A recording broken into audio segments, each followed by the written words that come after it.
Good morning, good afternoon, good evening, whatever time it is while you're watching this. And as I was having a ride through sunny Wales recently, I thought it was time to have a look at some of the inaccuracies on modern bike speedos, as I've covered in the tracer review that I did a while ago. Now, there's a lot of these little speed indicators around where I live. Unfortunately, this one's been taken away now, probably for repair, because on a drizzly day it would read 100 miles an hour over the speed you're actually doing. And if you know Blakesley in Northamptonshire, you'll know there's no way you can be doing 126 miles an hour past the crossroads near the school. But I was thinking that if my speedo is vastly overreading, then surely the other things are going to be out as well. On the tracer, the displays let you have a plethora of readings. So if the speedo's out, are the odo and the trip going to be out as well? How will this affect the average fuel consumption displayed by the bike? And also, the bike does have a fuel consumption meter on it to show you how much fuel you've got through, and I think maybe that's out as well, because it's another possible source of error. So with the assistance of my erstwhile beaker to my Professor Bunsen, Carl. Say hello, Carl.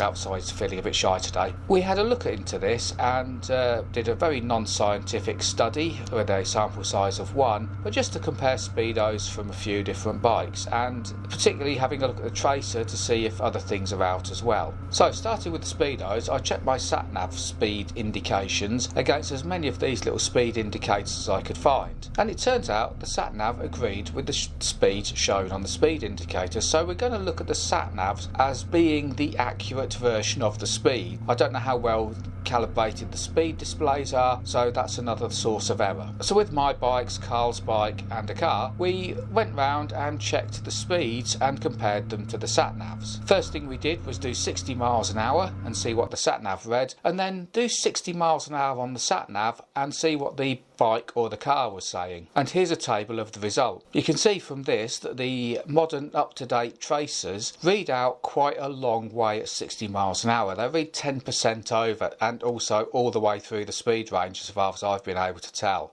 The Hornet 900 also uses a pulse generator to generate the speed, and it too is out, but less so. The mechanical drive of the CB500 is pretty close to the mark, but the most accurate one is actually the Himalayan. In comparison, the Hyundai i10 at the bottom of the list is still reading 3% over. So that's interesting. I did bring the tracer speedo inaccuracies up at the first service. They said calibrated at the factory, there's nothing we can do about it. And in the UK, I believe it's still the case where a speedo cannot read under the true speed, but is allowed to read 10% over the true speed, and Yamaha seem to have taken this to heart. Well, if the speedo's out, surely all the distances measured are going to be out as well. Because if you're doing an indicated 60 miles an hour for an hour, surely the bike will tell you you've done 60 miles, when actually if it's overreading and you're only doing 50 miles an hour, you'll only have done 50 miles. On to trusty Google Maps, and I found a nice little 8.7 mile round trip which would show up any discrepancy. This had to be repeatable, so I couldn't really do a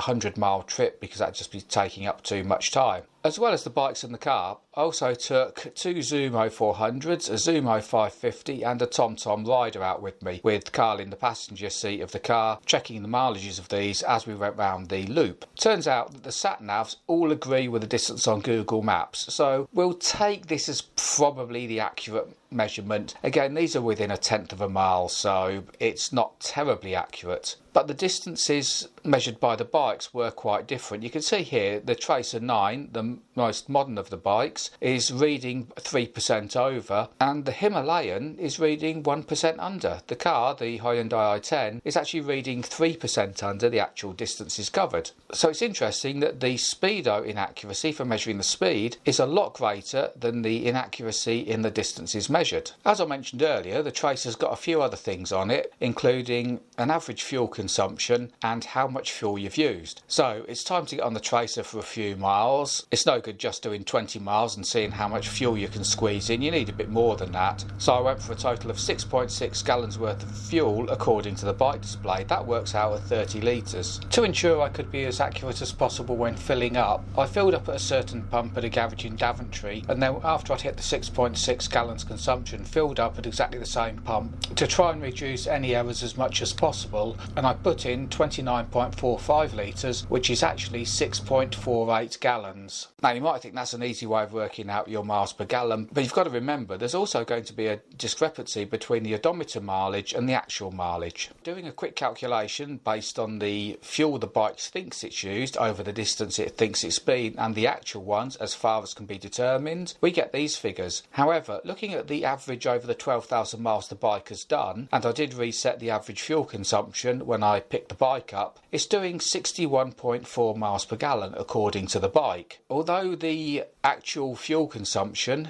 is slightly higher than the bike thinks it's doing, the mileage the bike thinks it's doing is also higher. So when you work out the actual fuel average, which is actually over 11,760 rather than 12,000 miles, it's doing 62.54 miles per gallon. The manufacturer quotes the fuel consumption in litres per 100 kilometres, and this works out at 56.5 miles per gallon. A quick summary. The bike's more efficient than the manufacturer's tests calculated it at. I dare say these are a specified set of tests where it's running at different engine speeds than I run the bike at. The distances the bikes actually measure are between 1% less and 3% more than the bike's actually done, and the speeds that the bikes are measuring are very inflated on the Yamahas, less so on the Hornets, but the Himalayan is actually the most accurate of them all. I'm sure I've wasted more than enough of your time now looking into this. Just a little study that I did, again not scientifically conducted, with a sample size of just one of each bike. But I did find it interesting. The mechanism used to generate the speed is not directly linked to the mechanism used to generate the distance. Not sure why this is. I thought it would just be in a pulse generator and it recalibrated for, say, one turn of the front sprocket equals 1 mile an hour or something like that. But obviously not. There's some sort of trickery going on. It may be that if they're all set in kilometres, they're more accurate. But I'm in the UK, we use miles, so that's what it's set in. Anyway, I'll let you get back on to watching something more interesting now. Until the next video, tatty bye.